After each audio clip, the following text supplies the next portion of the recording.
오늘 이 본문의 말씀을 주석한 존 스토트 목사님의 이 주석에 보니까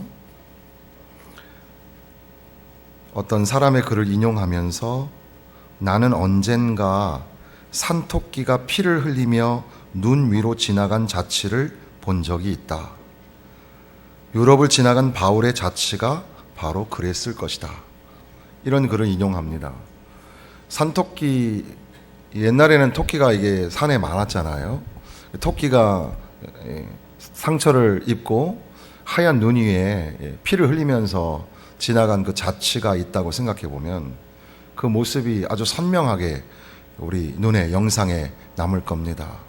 마찬가지로 바울 사도가 복음을 전하였던 그 선교의 자리, 그 흔적이 바로 그와 같지 않았을까, 이렇게 설명을 하는 겁니다. 그러면서 오늘 우리가 이 본문 말씀에서 조금 더 전도를 나가기 전에 한번 묵상하기를 원하는 것은, 우리는 무리들의 변덕스러움에 놀라게 된다 라는 문장을 제가 읽으면서 변덕스러움이라는 것을 함께 묵상해야 되겠다, 이런 생각을 하게 되었습니다. 왜냐하면 14장의 시작은 이제 바울과 바나바가 복음을 전하다가 이제 루스드라에서 이제 앉아있는 사람을, 앉은뱅이를 고치는 사건이 일어나게 됩니다.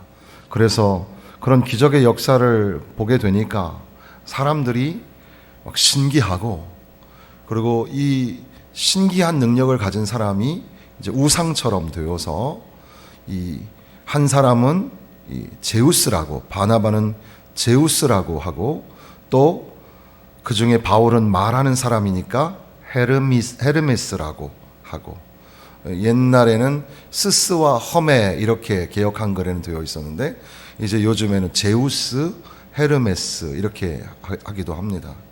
그리스 신화에 나오는 이름이기도 하고, 요즘 청년들이나 아이들한테는 이 게임 중에 이름에 많이 나오기도 하고, 또 어원을 따져보면은 해리포터에 나오는 여자 주인공 아이의 이름이 역시 또 험해죠. 헤르미온느라는 이름인데 그것도 같은 맥락에서 오는 단어들입니다. 아무튼 바울과 바나바를 우상화해서 섬기려고 하는, 그들이 기적을 체험하고 이제 바울과 바나바를 환영하는 것이 아니라 아예 그들을 막 신으로 섬기려고 난리가 난 겁니다. 그래서 바울과 바나바는 이제 옷을 찢으면서 무리 가운데 들어가서 소리를 지르면서 그들을 이제 광란으로 들어가는 그 사람들을 진정시키면서, 우리는 당신들과 성정이 같은 사람이라, 우리가 전하는 것은 너희들로 하여금 만물을 지신 하나님께로 돌아오게 함이라. 그리고 그렇게 하기 위해서 우리를 위하여 죽으신 예수 그리스도를 이제 우리가 바라보게, 그렇게 복음을 전하고 진정을 시키게 되는 겁니다. 그런데 얼마 되지 않아서 19절에 보면 유대인들이 안디옥과 이고니온에서 와서 무리를 충동하니 그들이 돌로 바울을 쳐서 죽은 줄로 알고 시외로 끌어내치니라.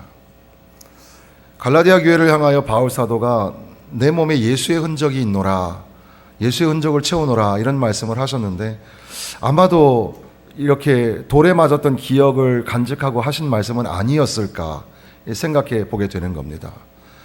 그러니까 지금 이 무리들의 변덕스러움을 보게 되는데,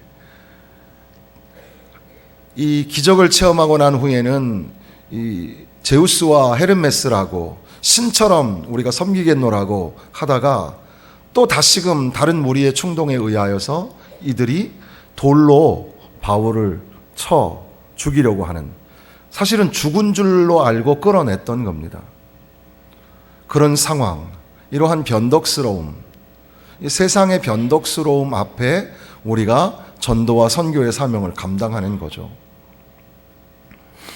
그래서 아마도 오늘 이 말씀을 곰곰이 묵상하는데 아침에 목사님께서 주신 말씀을 가만히 생각해 보니까 스데반이 돌로 맞아 죽을 때 주님의 마음은 어떠셨을까, 그런 생각을 하게 됐어요.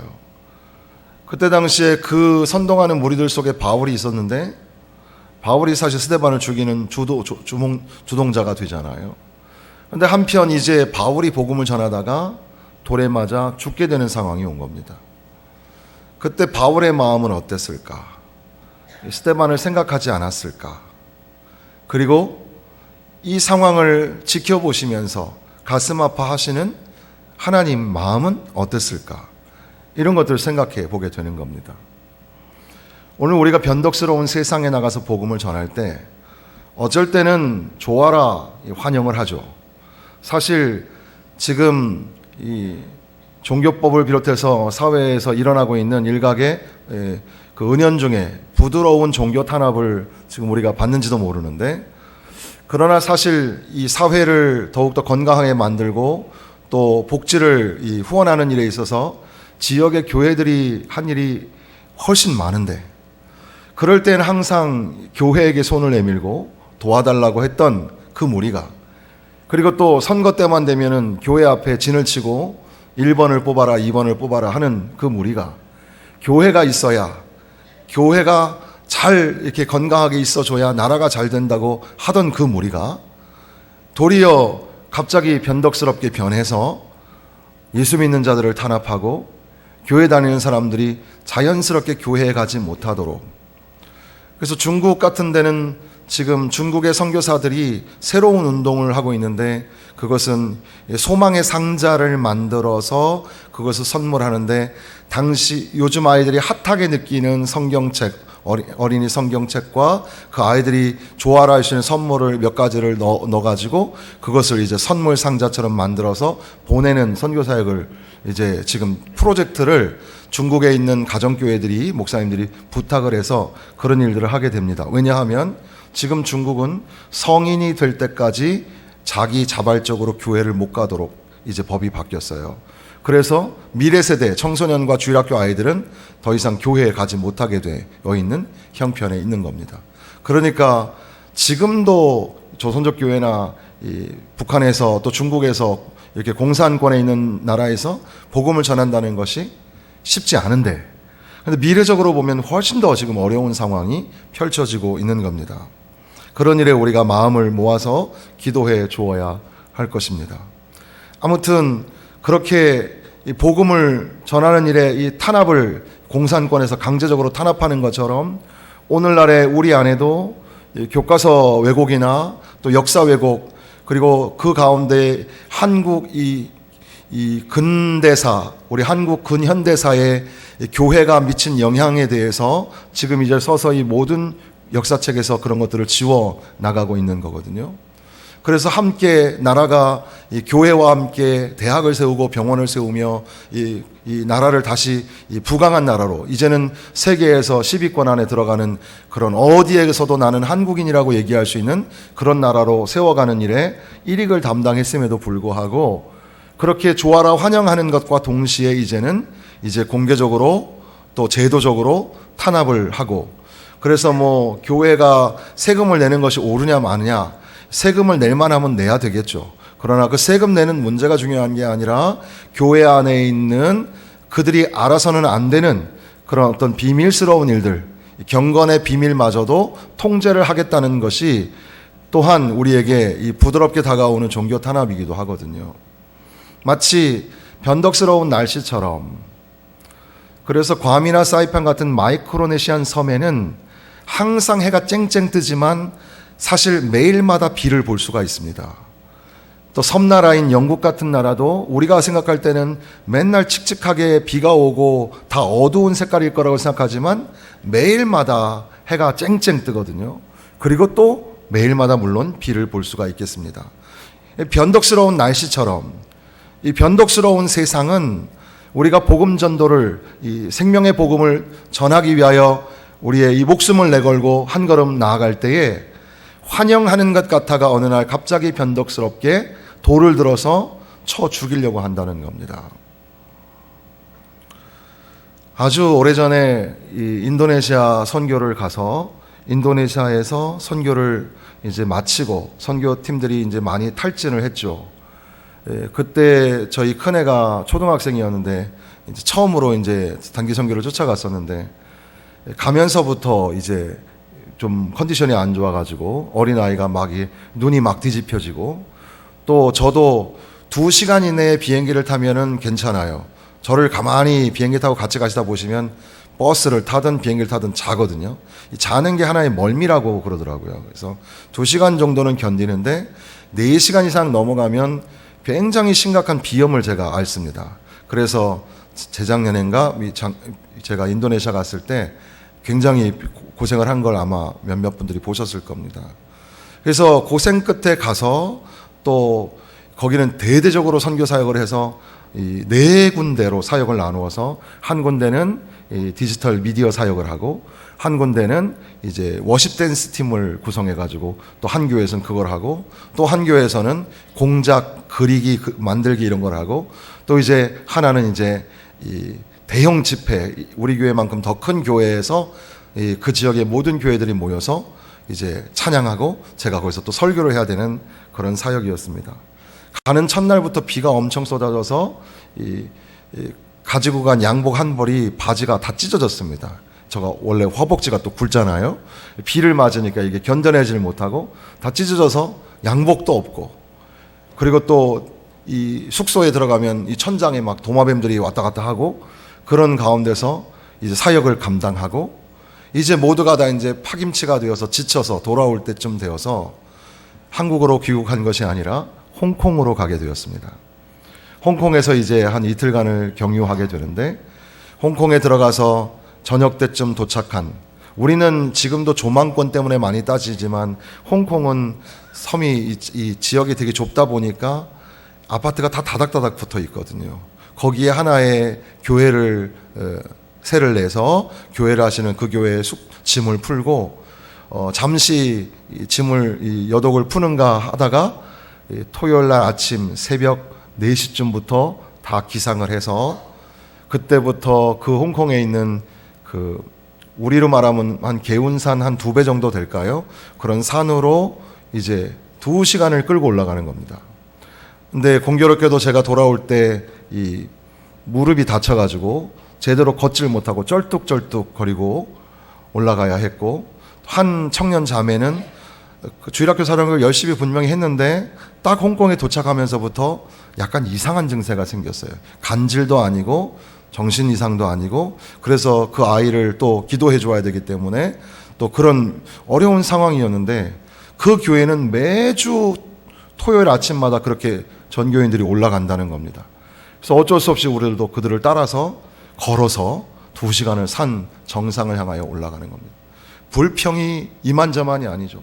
입이 이만큼씩 나와가지고 씩씩대면서, 저는 또 목사니까 어떻게 표현도 못하고 다리는 쩔뚝쩔뚝 되니까 걷지를 못하면서 이렇게 힘들게 정상에 올라갔는데, 정상에 올라가서 야호 하고 내려가는 게 아니라 거기서 2시간을 통성기도를 하는데, 돌아가면서 거기 올라온 성도들이 다 한 20분씩 기도 인도를 하는 겁니다. 그걸 우리가 함께 따라가려고 하니까 막 하늘이 노랗고, 제가 한동안 카톡에 프로필 사진에다가 새 한 마리를 이렇게 그려놓은 적이 있는데, 그 새가 홍콩에 우리를 바라보면서 이렇게 보고 있는 새 한 마리가 지나가길래 기도를 안 하고 그거 찍고 이러고 있었던, 그러니까 막 2시간을 막 통성기도를 시키는데, 거기 올라가는 사람들이 뭐 방해를 하든 말든 그 꼭대기 정상에서 막 소리 지르면서 통성기도를 하는 거죠. 근데 단기선교팀은 왜 우리에게 이런 시련을 주시나, 너무 고통스럽고 힘들고, 그래서 막 지쳐가지고 이제 내려오는 건 더 힘들었어요. 내려오는 건 쩔뚝쩔뚝 거리면서 내려오는데 너무 고통스럽고, 그리고 이제 좀 쉬어서 어디 뭐 좋은데 구경이라도 갈 줄 알았더니만, 홍콩에 우리나라로 말하면 명동, 요즘에는 지금 그 데모를 하고 있어서 참 지금 중국이 참 귀한 곳이었는데, 이제는 확실히 중국이 다시 이제 회복을 한 이후에는 사실 쉬운 나라가 아닙니다, 거기도. 근데 그 당시에는 그 명동거리 같이 굉장히 경제적으로 부강한 곳이었고, 패션이 이태리나 프랑스에 가서 패션쇼를 하는 게 아니라 거의 거리 때문에 홍콩에서 패션쇼를 다 할 정도로 굉장히 부강한 곳이었는데, 그 명동의 한복판에서 노방전도를 시키는 거예요. 그래서 이제 전도지를 가지고 휴지를 가지고 바글바글하는 그 사람들 속에서 다리를 쩔뚝쩔뚝 절면서 입은 이만큼 나와가지고 복음을 전하는 겁니다. 근데 사람들이 잘 받아주나요? 안 받아주죠. 오사카 가서도 이렇게 보면 사실 이제 부채를 주면 좀 관심을 갖기는 하시겠지만 사실 예수 그리스도 신지 마시오 하면은 안 통하거든요. 다시 그런 상황 속에서 복음을 전하고, 그러니까 완전히 피가 마르는 것처럼 다들 지치게 되는 겁니다. 그리고 나서 오후쯤에 이제 다 차량이 와서 저희를 싣고 어떤 곳으로 한 30분인가 들어가게 되었는데, 거기는 이제 큰 절이었습니다. 절이었는데 그 절에 어떤 선교사님이 들어가셔서 거기에서 한평생을 거기에서 살면서 모든 그 절에 있는 스님들을 다 예수님 믿는 사람으로 만들었어요. 그래서 그 교회가 절이 교회가 됐어요. 그 절 안에 들어가면 커다란 십자가가 있어요. 이걸 여러분이 검색해 보시면 그 교회가 나오는데 큰 십자가가 있는 겁니다. 그리고 이 절에 있는 그 종, 땡강땡강 하는 그 종에도 이 조각이 십자가가 조각이 다 돼 있고, 예배 처소가 절 안에 이렇게 있는 희한한 곳이죠. 선교사가 그 안에 처음 들어갔을 때에 선교사를 보냈던 나라에서는 저 사람 변심한 거 아니냐, 변개한 거 아니냐, 다시 돌아와라, 별 이야기가 많았음에도 불구하고 그는 그 속에 들어가서 한평생 스들과 스님들인데 자꾸 그분들도 목사님 안 하고 목사 이러니까 우리도 스 이렇게 하게 됩니다. 아니, 스님들과 같이 동고동락하면서 그렇게 그들을 다 하나하나 다 변화시켜서 절 전체가 굉장히 커요. 그 절이 가서 이제 관광지로, 보통 홍콩에 가면 거기를 잘 관광지로 안 가지만 우리는 선교 여행을 한다면 그런 데를 가보시면 좋습니다. 거기에 가보면 그분이 어떻게 하셨길래 이 큰 절이 다 교회가 되었을까? 이렇게 장황스럽게 제가 이 앞부분에 쭉 이야기를 한 이유는 그렇게 불평불만이 많았고 또 그럴싸한 우리 안에 고통이 있었고 피곤했고 힘들었고 아팠음에도 불구하고 거기다가 전도까지 또 나가라 하니까 사실 멀쩡한 정신에도 노방전도 나가라 그러면 두려움이 오는데 그거 하라 그러니까는 참 감당하기 어려운 거죠. 그럼에도 불구하고 그 과정을 지나고 마지막 집에 돌아가기 전에 그곳에 들어가서 높이 솟아있는 그 십자가를 보면서 저희 모두가 다 충격을 받았습니다. 한 사람이 자기의 인생을 들여서 얼마나 많은 그런 고난과 어려움이 있었을 거며 또 죽음의 이 순교의 각오를 하지 않았을까. 그가 그렇게 흘린 피로 말미암아 이 교회가 세워졌다는 도전적인 그 십자가 앞에서 우리 모두가 가슴이 뭉클해지게 된 겁니다. 세상은 여전히 변덕스럽지만 그럼에도 불구하고 주의 복음을 전하는 전도자의 발걸음은 그치지 아니하고 멈추지 아니하여서 저를 교회로 바꾼 그 놀라운 역사를 가슴에 품으면서, 비록 우리가 이렇게 진행하는 이 단기 선교의 여정이 너무 보잘것없지만 그럼에도 불구하고 하나님이 우리를 보시면서 오늘도 믿음의 걸음을 걸으라고 격려하시는 말씀으로 들을 수가 있었습니다. 다시 오늘 본문의 말씀으로 돌아오면 매우 독특한 장면인데 19절에 돌로 바울을 쳐서 죽은 줄로 알고 시외로 끌어내쳤다 그랬습니다. 그런데 곧바로 20절에는 제자들이 둘러섰을 때에 바울이 일어나 그 성에 들어갔다가 이튿날 바나바와 함께 더베로 갔다. 이 루스드라에서 더베까지가 96km 정도 되거든요. 그러면 멀쩡한 사람이 이 교통편도 없는 상태에서 걸어도 한참을 걸어야 되는데 당시에는 운송수단이 발달되지 않았을 터이고 더군다나 바울은 돌에 맞아서 죽게 된 형편이었습니다. 그럼에도 불구하고 바울은 피를 흘리며 다시 일어났고 더베로 갔더라. 중간에 어쩌고 저쩌고 치료를 어떻게 받았고 다시 회복을 하는데 약을 어떻게 먹었고 그런 얘기는 아무것도 없고 바울이 일어나 그 성에 들어갔다가 이튿날 바나바와 함께 더베로 가서 거기에 있는 사람들 다시 고무시키고 마음을 강하게 하고 격려하면서 주의 부탁하신 말씀, 그 은혜에 부탁하신 말씀을 전하는 그 일들을 감당하게 되었던 겁니다. 그래서 처음에 앞서 말씀드린 것처럼 하얀 눈 위에 산토끼가 피를 흘리면서 지나간 흔적처럼 유럽의 각 나라마다 바울 사도의 순교의 흔적이 있는 것은 아닐까. 바울은 그렇게 허메와 스스처럼 환영을 받고 신을 삼겠다고 하였던 그 군중에게 이제는 변덕스러운 군중을 통해서 돌에 맞아 죽게 되었고, 그럼에도 불구하고 바울 사도는 벌떡 일어나, 벌떡은 없습니다, 이 본문에는. 그럼에도 불구하고 일어나서 더베로 가서 또 그 성에서 복음을, 21절에 보면 복음을 그 성에서 전하여 많은 사람을 제자로 삼고 안디옥으로 돌아가게 되었다 기록하고 있습니다.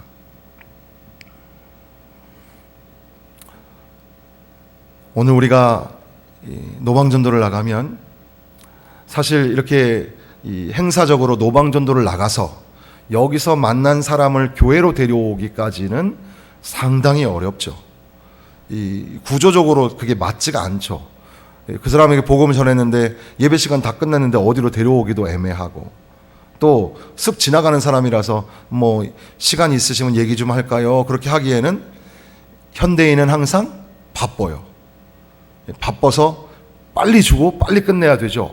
그래서 휴지도 주고 물티슈도 주고 또 건빵도 주고, 요즘에 건빵이 인기가 있어가지고 팝콘도 인기가 있었지만 건빵도 인기가 있어서 잘 받아 가신다고 하는데, 그래서 제조일자 같은 거 잘 점검하고 좋고 맛있고 건강한 음식을 전해 주어야 되겠다 이렇게 생각합니다. 그런데 그렇게 받아가는 사람한테 복음을 전한다는 게 사실 쉽지 않죠. 그리고 우리가 주었던 전도지가 얼마 100m도 못 가서 길가에 쓰레기처럼 나뒹굴 때 우리 가슴이 찢어지고 마음이 아프죠. 그럼에도 불구하고 평일날 나오셔서 전도하는 권사님, 집사님들이 계시죠. 그분들은 매주 겪는 현상이에요. 횡단보도 앞에서, 저 더서울병원 앞에서 오며 가며 사람들에게 복음을 전하고, 또 한 팀은 또 집집마다 가가호 방문하면서 언제쯤 교회 나올래? 자꾸 하여튼 계속해서 방문하여서 복음을 전하는 그런 분들. 사실 그렇게 전하는 전도도 오래 걸려서 거기서 한 사람이 예수님 믿고 영접하기까지 쉽지 않죠. 더군다나 세상은 변덕스러워서 교회를 좋아하지 않는 시대가 되었습니다. 세상이나 교회나 별반 다를 게 없다는 겁니다. 그래서 영적으로 눈이 어두워진 것 같은 그런 세상. 그럼에도 불구하고 주의 복음을 들고 나아가는 우리 모두는 다시금 이 바울 사도가 돌에 맞아 죽었다가 다시 일어나서 복음을 들고 나아간 것처럼 변덕스러움을 통과하고 변덕스러움을 지나가는 그런 전도자가 되어야 할 것입니다. 본문하고는 조금 거리가 있는 얘기가 될지 모르지만 저희 집사람이 음악치료사인데 뭐 여러 가지 환자들의 고침의 이야기를 듣죠. 보통 이 장애 아동들을 하고 있기 때문에 선천적으로 장애를 안고 태어나는 아이들을 음악적으로 치료하고 교육하는 게 참 쉽지가 않습니다. 어느 교회나 가면 그런 아이들이 다 있어요. 우리 교회도 있고 각 교회마다 다 있는데, 그런 아이들을 이렇게 유심히 보기도 하고 또 전문가에게 상담하라고 권하기도 하는데, 문득 최근에 들었던 이야기 중에는 제 마음속에 감동이 된 것은 아이가 멀쩡하게 있다가 교실만 들어오면 눈을 감는 겁니다. 아무것도 안 보려고 눈을 감는 겁니다. 그러니까는 뭐라고 선생님이 얘기하건 뭘 하든 간에 아예 눈을 감고 부딪히든 말든 눈을 안 뜨는 거죠. 그런데 그 아이를 어느 일정 기간 동안 치료하다가 눈이 띄어지게 되어서 너무 신기하죠. 음악적인 치료, 음악을 하고 노래를 하고 악기 연주를 하면서 그 아이가 그 교실에서 눈을 뜨게 된 겁니다. 너무너무 신기하죠. 아, 그게 참 치료의 그 능력이 있구나, 이런 생각을 하게 되었습니다. 그러면서 문득 저는 이 목회적으로 생각을 해보았습니다. 여전히 세상은 눈을 감고 있습니다. 어두워진 눈으로 아무것도 보지 못하는 세상 속에 살아가고 있습니다. 오늘 우리가 전도자가 된다는 것은 그들의 눈을 뜨게 해주는 막중한 사명이 있습니다. 비록 우리가 때로는 신처럼 대접을 받고 또 반대로 그 변덕스러움에 돌에 맞아 죽게 되는 그런 상황이 올지라도 우리는 여전히 생명의 복음 예수 그리스도, 우리에게 소망이 되시는 예수 그리스도를 가슴에 품고 그들에게 다가가서 복음을 전하고 그들의 눈이 열리게, 그들의 영적인 어두워진 눈이 열려서 하늘을 바라보고 천국 소망을 가질 수 있도록 그렇게 우리가 전도자의 사명을 감당해야 될 줄로 믿습니다. 앞서 말씀드린 말씀과 연결하여서 다시 결론을 맺으면서 복음을 전하는 이 전도자의 사명, 돌에 맞아서 죽게 되었던 자가 갑자기 일어나서 이튿날 바나바와 함께 90km를 넘어서 더베로 갔다. 그리고 또 복음을 전했다. 이 복음 전도자를, 선교사를 보내시는 하나님의 마음은 어땠을까? 우리 아이들도 지금 이제 기부스를 하고 있어요. 아주 가관이 아니에요. 아들들 키우면 다 그런가 봐요. 한 놈은 팔을 기부스하고 있고 한 놈은 발을 기부스하고 지금 집에 가보면 이게 병원인지, 이게 참 슬픈데 너무 웃기니까 우리도 황당해가지고 다 웃어요. 지금 이런 상황이에요. 근데 그 정도 정말 감사하게 미약하게 다친 그것도 엄마 아빠는 가슴이 찢어질 것 같아요. 이 팔을 째놓고 그 후치케스 같은 걸로 막 찍어놨는데 그 살을 하나하나 찍어놓으니까 저는 이제 덤덤하게 안 보려고 하는데 애는 뭐라냐면 나는 가만히 있는데 엄마는 계속 어이구 그런다고 그래요. 부모 마음은 그렇죠. 자식이 그렇게 찢기고 꼬매고 또 끊어지고 부서졌을 때 그 마음이 어땠을까? 그런데 바울 사도가 돌에 맞아서 이렇게 죽게 되었다가 좀 쉬어야 되는데 그럼에도 불구하고 고귀한 그 생명을 살리게 하려고 예수 믿고 구원받게 하는 그 생명의 복음을 전하는 전도자의 사명을 감당하기 위하여 또 일어나서 또 터벅터벅 걸어가는 그 전도자를 바라보시는 하나님 마음은 어땠을까? 오늘 이제 우리가 한 팀은 기도하고 한 팀은 이제 잠시 노방전도를 하겠습니다. 그때 하나님은 우리를 보시면서 어떤 마음이실까? 하나님이 우리에게 이렇게 말씀하실 것 같아요. 내가 너와 함께 하지 않느냐? 힘내라. 이게 참 미련한 것 같아도 미련한 것을 내가 들어서 역사를 이루리라. 주님이 말씀하실 줄로 믿습니다. 용기를 내셔서 한번 해보겠습니다. 저 따라해 보세요. 예수 믿으세요. 예수 믿으세요. 듣든지 안 듣든지 예수 믿으세요. 세상은 어때요? 변덕스러움을 우리가 지날지 몰라요. 그럼에도 불구하고 예수 믿으세요. 기도하는 팀들도 하나님, 주님의 마음이 어디에 있습니까? 주님이 저 지나가는 영혼들에게 감동이 일어나게 하여 주셔서 그래도 이 광성교회 요번에는 뭐 예배 시간 이런 거 좀 뺐어요. 전도지에서. 그래서 우리 광성교회 이름이 딱 바뀌어 있는데 주 예수를 믿으라 그리하면 너와 내 집이 구원을 받으리라. 이 광성교회가 어디예요? 교회 갔으면 좋겠습니다. 이런 사람이 좀 생겨나고 그중에 정말 예수님 영접하고 구원받는 사람이 생길 수 있도록 바로 아버지의 마음을 기억하고 아버지의 마음을 의지하여서 전도에 용기 있는 걸음을 내딛게 하여 주옵소서. 이렇게 우리 기도해 주면 좋겠습니다. 우리 함께 통성으로